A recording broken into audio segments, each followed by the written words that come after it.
Welcome, everyone, to the Everything Show, episode 945. I am your host, Matrixlord212, and I'm with Chris. What's up, Chris? What's going on, everybody? All right, I'll tell you what's going on. I got to see Kong. Finally. Okay? Now, here's the thing. All right? I really liked John C. Reilly. I thought he was one of the main thing. Yep. Right? I did agree that, I thought the movie was too long. I thought that the movie dragged. I'm like, they got to the island fast, but then it's too much nonsense. Like, stuff we didn't need, like the guy writing to his kid. And saying, okay, sorry. Spoilers, people, for Kong, all right? Yeah. Spoilers, I'm going to put it in the title, okay? Spoilers it's been out for a week already. Yeah. Yeah. Here's the thing. Too much nonsense about backstories on everybody, just about, okay? About Samuel L. Jackson. He's upset about his people. This one, the father, John C. Reilly, was got to come into him at home. Kong himself. It was like a lot of stuff that it was like they're at the island, action, break, action, break, action. It's like, could we just have consistent action, little bit of dialogue, and then consistent again? You know what I'm saying? It was like, there were parts on here, I was like saying to myself, does it really need to be like 2 hours and whatever? So, but even though I was annoyed about that. Let me ask you about, just so I get it correctly, your stance is the opposite of what the critics that didn't like it are saying, because they're saying there wasn't enough of that. No. It was too much of that nonsense. Okay.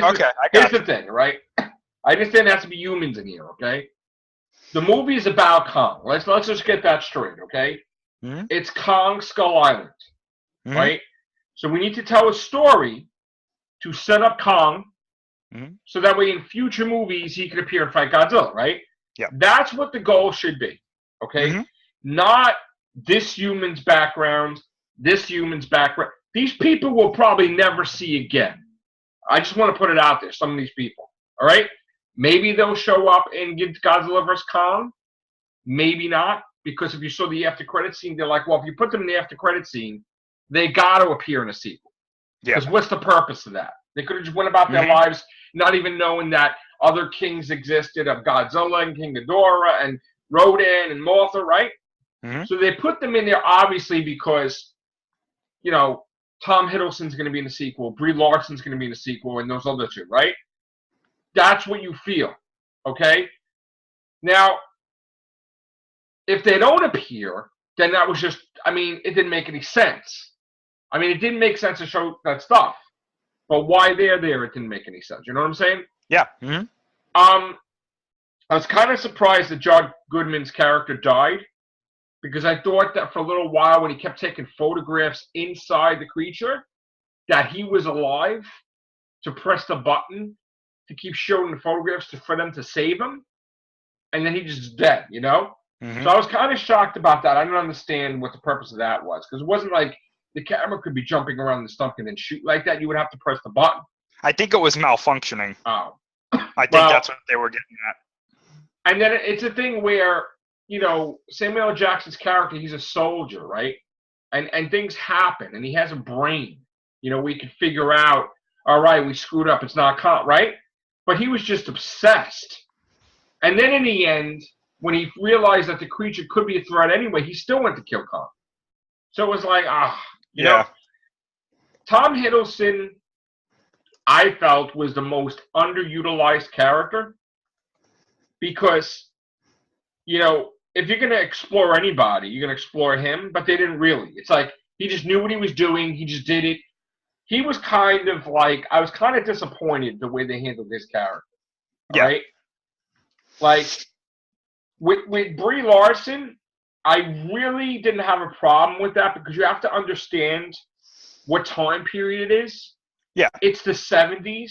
So it's not like, and also, too, that's another thing. It's the 70s. So it should have been a little bit about, like women, he's like, oh, bitch, please, right? Remember he said that to, like, yeah. Okay?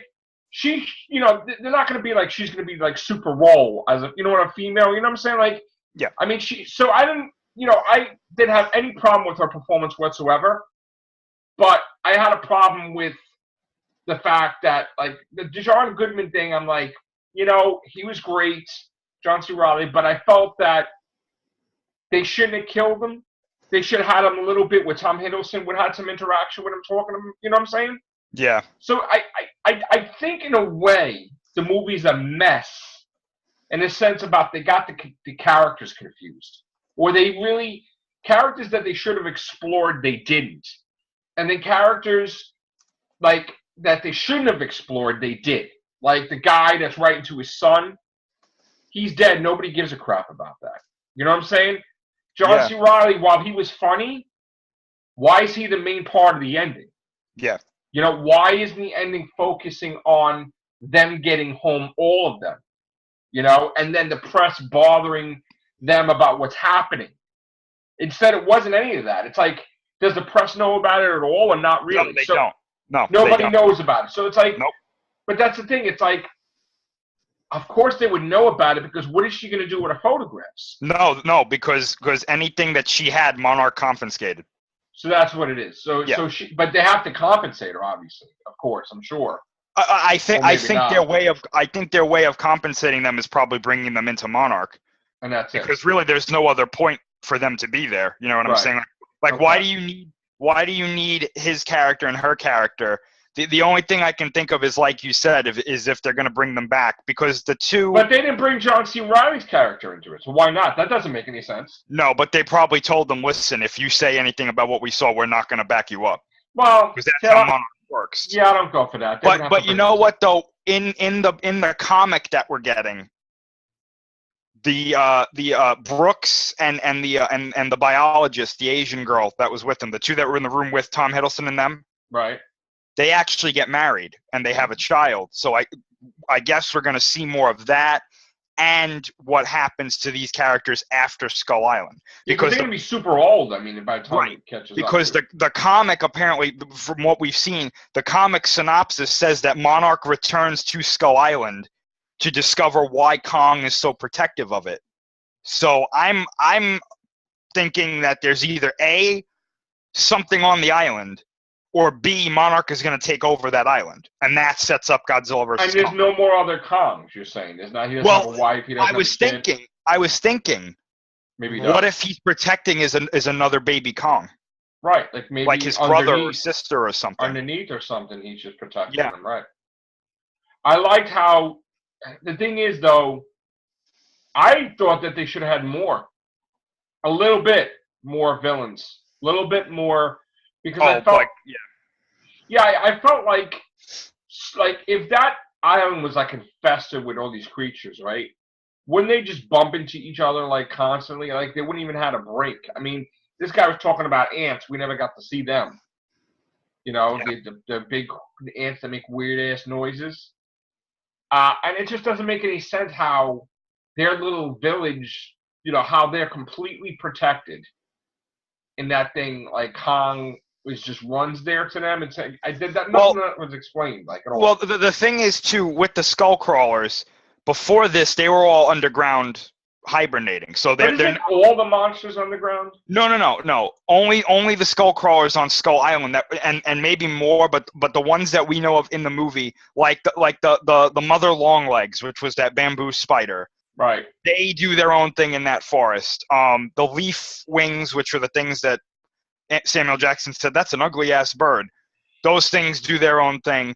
Kong, and that tree creature that was just the stick bug, they're just in there, and the skir buffalo, which are those buffalo things, they don't bother anybody. Yeah, they don't do. So it's not only that wall, it's also Kong that protects those people. But the skull crawlers, they don't come out regularly. That's why John C. Reilly was saying, you're dropping bombs, you're picking a fight, because those things woke up the skull crawlers. Right. And that's why they were coming out.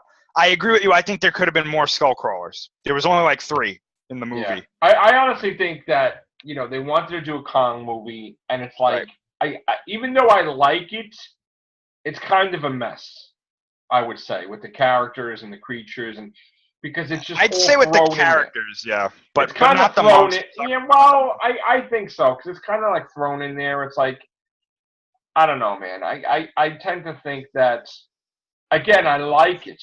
Don't get me wrong. I liked it. I'm glad I got to see it. The ending did it for me, even more ways, But I would want to see another Kong movie to see it get justice a little bit. You know what I'm saying? Like, that kind of left like a little taste in my mouth where I'm like, yeah, they could have did better. I have to disagree. I don't. I think the monsters were fine. No, I don't have a problem with the monsters the way it is. I'm just saying maybe a little more. No, I don't know. I think they had to have some of those moments with the human characters, because if they did, and you know what I think a lot of this is, I think that they were bouncing back and forth because of the complaints that Godzilla got, where it was like there's too much human stuff and not enough Godzilla. This one, they're like, well, you have to have the human characters. I didn't say you have to. I mean, I understand that, but like I'm saying, you don't build a character if they're not going to be alive. Like, common sense, if you're a writer and you're not going to spend all this time with these characters that are going to die anyway, like you don't really want to get to know them that much. I mean, the guy had too much screen time that he's talking about his kid, he's talking about this, he's writing his kid. It's like he was alone. Like you would think he's a big person. I love that. I don't like that because I'm like, he's going to die. He's going to die, and it's like, why are you giving him screen time? I'll tell you what, and I've seen the movie a couple of times now. Every theater I've been in, when he dies, the crowd always goes, right, because they thought he was going to stay around, right? Right. So I actually liked the Dear Billy stuff because I thought that kind of gave it a bit more of a weight to when he died. But some of the other characters dying, I agree, it was just like, okay, But I also would have thought that Samuel L. Jackson would have went to John Goodman a lot sooner. Like immediately that happened. Like, go right to him. Instead of, like, talking to his men, doing this, doing that. F it. Dude, I'm putting a gun on you. What the fuck is going on? I think that was handled well because he was concerned about his men, first and foremost. Yeah, then, I know. Like, is Rhonda still... Because he didn't even know if Rhonda was still alive. They could have been like, oh, he's dead. He died in the crash. Right. But the fact that... I love that scene, though. And now that you've seen it, you probably caught this, but there is that line that John Goodman says. He says, you ever hear of the USS Lambert or whatever it was? I was the only survivor. Yes. I'm almost 100% certain that is the ship Godzilla attacked when he woke up. Yeah, it is. So probably he was the survivor of that. Yeah. It's funny how I know it's separate universes, but it's funny how he was a part of that Cloverfield thing too. Yeah. That's like, so what? What would you rate the movie out of 10 if you could do that? 8. 8, yeah. I was gonna say 7.5, but 8. I gave it about an 8 as well. I give it an 8. Yeah. I give it an 8. So again, I didn't hate it. Yeah. Don't get me wrong. It had problems. No, I just had some issues. It's whatever. So let's like Avengers Age of Ultron had an issue. I had an issue with Age of Ultron with why is they making this thing about a puddle and they didn't show anything. It's like yeah. So let's talk about, if we can. Let's talk about the after credits scene. Yes. If that's where you want to go. Yeah, it's interesting to me that they showed Godzilla, Rodan, Mothra, King Ghidorah. Mm-hmm. But my question is, like they're saying, oh, there's his other kings, right? Mm-hmm. Now, obviously, I guess in Godzilla 2, Godzilla's going to fight Rodan, Mothra, and King Ghidorah, technically. But what I'm questioning is anybody really, like, are they making them to be evil, like Mothra, Rodan, and King Ghidorah? Because King Ghidorah is evil, supposedly. Ghidorah is definitely going to be a villain. Evil. They're not going to change that. Right. Here's what I think. And I have the still photograph. I don't want to put it up here because Toho's being I don't want to do that. Or legendary, I should say. So he fights I can them, show you he's after we're done on here. You think he's going to fight them and he's going to be friends with them? Like Rodan and Mothra? Well, here's the thing. In the cave painting with Mothra, and it goes by really quickly. I didn't see it until I saw a still image of it. Right. If you look at it, there's the painting, and in the painting, there are people worshiping Mothra. Right. So I'm thinking this is my idea now. This is me speculating. I have no evidence to back this up other than that cave painting. But you saw the last cave painting was Godzilla and King Ghidorah fighting. Right. And it was just those two. I have a feeling that that is not recorded history. I think that was a premonition. And what I'm thinking is... That's going to happen. That's going to happen, yeah. I think Mothra told her followers somehow, if she has some sort of telepathic link with them or something, this is what's going to happen in the future. Somehow she saw that. Because if it's not, that means Godzilla and Ghidorah have fought before. Right. Which I'm okay with, because then that means they'll have past history, which I'm fine with. So I'm thinking that maybe it's a premonition, and then in Godzilla King of the Monsters, she connects with Millie Brown's character or something like that, and she tells her that this is what's going to happen, and that's how her parents get involved, or maybe her parents are already involved, and that's where it goes, if that's the route they're going. If not, I honestly think that at the beginning, Godzilla, Rodan, and Mothra are going to fight, but then they're going to work together to fight Ghidorah. I got it. Because if you notice in that cave painting, Ghidorah is friggin' huge. Yeah. He towers over Godzilla in that painting. Right. And I know that's just a cave painting. Right. But I have a feeling that what we saw in the cave painting is probably going to be accurate to what we see in the movie. I'm thinking, Godzilla's 355. He's 355 feet tall. Ghidorah's like 380 or something. I think he might clear 400. Right. To be honest with you, because he's friggin' huge. Well, let me ask you a question now. We probably know what's going to happen in Godzilla King of the Monsters, right? It's the second one, right? Yeah. Is it going to be a thing in Godzilla vs. Kong that it's just going to be Godzilla and Kong and them just fighting to the death? Are they going to kill Kong? Are they going to have somebody else come in and stop them from fighting to fight somebody else? Because if that's the case, are you going to bring King Ghidorah in it? Or are you going to bring in a different monster? Because I saw that they hinted at this. They hinted at aliens. Yes. And he's like, that is the most ridiculous thing. Which it's not according to the Godzilla movies, because they always had aliens manipulating monsters or having their own monsters fighting Godzilla and everything. So it could be a situation where the aliens have a monster that Godzilla and King Kong have to stop fighting to fight this. Now, the only alien that I know of, besides like Monster Zero, which is King Ghidorah, because they kind of made it like he was an alien monster from Planet X or whatever the hell it was, right? Is Gigan or Gigan, whatever. Yeah, Gigan. Yeah. He's like a bounty, whatever he is, like a bounty hunter, whatever. Yeah. So, it would have to be Gigan. But would you really just have Gigan, and would you have like two villains, and then have them fight King Kong and Godzilla? I would say two villains. Well, what I was thinking, and this is my thought process. If Ghidorah makes it out of Godzilla King of the Monsters alive, which I think is a possibility because Ghidorah survived in Ghidorah the Three-Headed Monster, he flew away. I could see Ghidorah being the monster that Godzilla and Kong have to fight, and I think that would be huge because Kong's never fought Ghidorah. Now, would it be like a mecha King Ghidorah? No, I don't think they're going to go that route. Are there going to be aliens involved because of that? No, I don't think any aliens are involved, and the reason being, and now that you've seen Kong, we can talk about it. They introduced the Hollow Earth theory. Yes. Into this movie. Yes. A reworked version of it. It's not exactly the way it is in real life that people think. So they're saying in the movie basically that the Earth's structure is the way we know it, but in certain parts of the crust, there are hollowed out areas where these monsters are either hibernating or living right now. Right. I think Ghidorah is in one of those. Okay. So he's not an alien creature. He's just... he might be, because you're right. That line that John Goodman says, but those guys are nuts when the guy talks about aliens. That could be a hint that, Ghidorah is an alien. If Ghidorah is an alien, though, I don't think there are going to be aliens controlling him. I think it's going to be like it was in Godzilla King of the Ghidorah the Three-Headed Monster, where Ghidorah was just from space, but nothing was controlling him. Right. Until the next movie. I would be okay with that, but as far as I don't want there to be like UFOs coming down. Yeah, and we're here to take your planet. That would be something you would do for 4 or something, like Godzilla 4 if there wasn't one. Right? I lost you. Hello?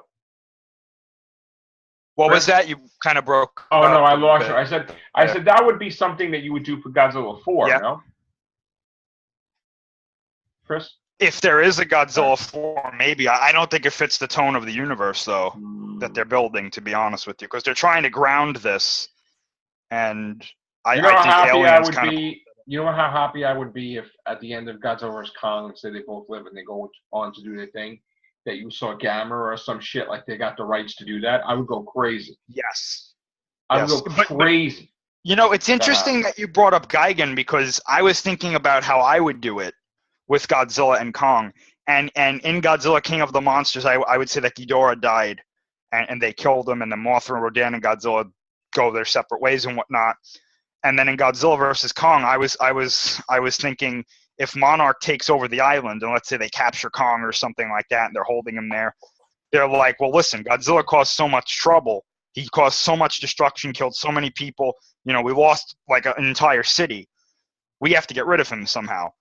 So they lure him to Skull Island, and his presence there, they release Kong, and Kong gets pissed. They fight. But I was thinking, too, that either their fight or Monarch has discovered Gigan, not an alien, but he was a creature like them. Right. And they have to fight him because they fought each other and they probably hurt each other. And Godzilla's still weak from fighting Ghidorah only a year ago. And then you have Gigan be the monster they fight. I think if they put Gigan in Godzilla vs. Kong and they keep it a secret, and then they show it at the end of the movie and they have to fight Gigan, that would be huge. That would be great. I'd be happy with that. I would flip out if they did that, because I think you can make Gigan work. I really do. I always liked him as a monster. I was like that. He had such cool potential, and he was cool in Final Wars. He was cool in Megalon. You know what I mean? But well, here's another thing. In Final Wars, it was that other monster. Was that an alien monster also? What the hell was that last Monster one? X? Yeah. Was that he was like Ghidorah. that Monster X? Yeah, that was Ghidorah. That Ghidorah could transform into a human. Form. Oh, yeah. I didn't know that. Yeah, okay. He turns into Kaiser Ghidorah at the end of the movie. I didn't know that he turns into like a humanish. Okay, that you got me there. Okay, but I would want to see new monsters. Me too. I would rather. I mean, being that we got basically Godzilla 2 locked and Godzilla vs. Kong locked, I would love it if after they reestablish Godzilla in Toho movies, and I'm not talking about Shin Gojira crap either. I'm talking about like regular stabilized Godzilla movies, right? I would love it if they did something like that series where they had like Space Godzilla and they had Destroyer, right? When they created new villains. Yeah. I would love it if they created big, cool villains that are like popular, you know? Not like villains where they just, you know, they won't even tell you what a damn name is, like Orca or whatever the hell it is, whatever, right? I mean, Orga. I mean, just establish, so even in the future generations, it's not just Mothra, King Ghidorah, Mothra Rodan, you know, it's like Anguirus. Just give us like new blood villains that are interesting. Like that thing that they had that you showed me was like a gargoyle weird thing that you showed me that was a potential villain that was supposed to fly in one of the movies and they scrapped it. Remember you were telling me that? The 94 Godzilla, the Griffin. The Griffin, right? Yeah. I mean, if they would have had something like that, that would have been interesting, you know? Do you want to know what's You know what's funny about that? That writer is in the writer's room for Godzilla vs. Kong. That's fantastic. Then let him put the freaking creature in there. Let him put the creature in there. I'll be all for it. See, my thing is like, you and I are the same. Like I like to see consistent Godzilla movies. I don't like decades to go by and. Oh yeah. You know, that's like a waste to me. You know. And I would just love every year or so, or 2 years even, a Godzilla movie popping out, and oh my god, it's like, look at that villain, it's cool, you know? Yeah, I don't get that. Monsters. Anytime we get new monsters, if they're done well, I get really excited for that, because it's like, you know, they're not, like you said, it's not Mothra, Anguirus, Rodan, you know, Ghidorah, this, that, and the, you know, that's why I was so happy that in 2014 they had the Mutos. Right. And I was like, oh, good. I mean, I liked Final Wars was cool because they were putting a lot of things in it, but then it got to be like too much like the backstory of the aliens, and it was like the Matrix. Yeah, It was like a total direct copy of the Matrix, and I'm a big fan of Matrix movies, so I was kind of offended and pissed off about it. So that kind of like took my taste out of the equation with that, but because that was more attention than Godzilla was. Yeah, well, that's you just said it. That's the problem with Final Wars. The main problem is the monster stuff is great. The human stuff sucks. Yeah, it's like terrible. Give them more monsters to face. I mean, you don't even need to have the humans in there that much. I mean, give him like 5 more, or something. I mean, because he's like next. It's not that would. I don't even care if he would have just did something like that, and Godzilla would have been like, whatever. Yeah. That's like it's like like the old classic thing, like going in the gauntlet, fighting all your favorite. I think they even put Batman through that. He fought all his villains at once. Well, yeah, and it was his back broken or something. I mean, like they knew that Final Wars was going to be the last one for a little while, right? And the unfortunate thing was Final Wars tanked at the box office. Oh yeah, well, because they copied off the Matrix and people were pissed off. Yeah, so it was like well, do we want to bring Godzilla back? I don't think so. And then that's why it was gone for a while. And then any plans that they had with like Godzilla 3D to the max and stuff, that fell through. And then that's when Legendary was like, you know what? Let's just make a big movie. See, little things like that bother people. Like when you copy directly of something that's huge, and just put that in a Godzilla movie, that pissed people off. I'm telling you right now, like because they did their own thing, like Animatrix and stuff, like their own Japanese animation thing. So that kind of pissed people off, and like I don't want to see that. I don't want to see that in anything, actually. So it sucks to me. It's like, oh, we got that freaking Shin Gojira that everybody's losing their shit over. Like, oh, this is the greatest thing ever, and let's do Shin Gojira 2 and 3 and 4. I'm like, fuck no. I mean, we got the animated thing. Thank God we got something to see. I think on that I think we're going to see a trailer for it this week. That'd be fucking fantastic. Think so. That'd be fantastic. Excited about that. So I'm glad we got to do this kiss because I was dying to do it. I couldn't wait. I mean, you know what it is? It was like on impulse. I went out. It's like, I don't have a car, so I have to take transportation, get all the way over there, and then go see the movie 2 hours and transport all the way back. And I was like so excited and psyched. But I spent my whole day going to see the movie. but whatever. And, so that's great. So thank you, Chris. Thank you. All right. Maybe we'll be back in a little while. Take care. Bye for now.